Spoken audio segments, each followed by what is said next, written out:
अस्सलामुअलैकुम, Z Khan channel में खुशामदीद कहते हैं। आज सुबह सुबह बारिश हुई है यहाँ पे रहमत खान में भी। मौसम बहुत ही अच्छा बना हुआ है।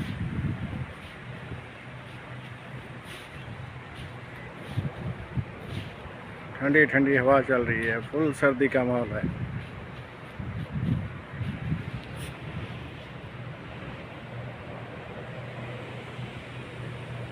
बादल भी आए हुए हैं, उम्मीद है शाम तक फिर बरस जाएंगे।